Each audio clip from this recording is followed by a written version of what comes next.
The rain poured down relentlessly that Friday evening, turning the city sidewalks into streams.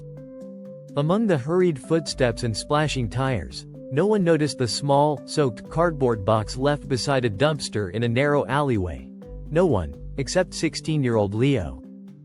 He was returning from his part-time job when he heard a soft, desperate yelp. Curious and concerned, Leo stepped closer and lifted the flap of the box. Inside, trembling and soaked to the bone, was a tiny black and white puppy. Its eyes, though frightened, locked onto Leo's with a plea no words could match. Leo scooped up the pup without hesitation, zipped it into his hoodie, and ran the rest of the way home. His mother gasped when she saw the dripping bundle but quickly fetched a towel and warmed some milk. They decided to name the puppy Milo, short for Miracle. The vet said Milo was barely 8 weeks old and had been severely neglected. His ribs were showing and his paws were bruised. But thanks to Leo's quick thinking, Milo was safe.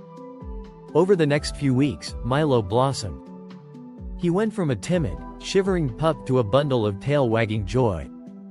He followed Leo everywhere, down the stairs, into the kitchen, even to the bathroom door.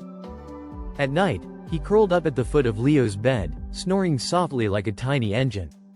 Leo's mother, who had never owned a pet, was soon baking homemade treats and calling Milo her grand dog.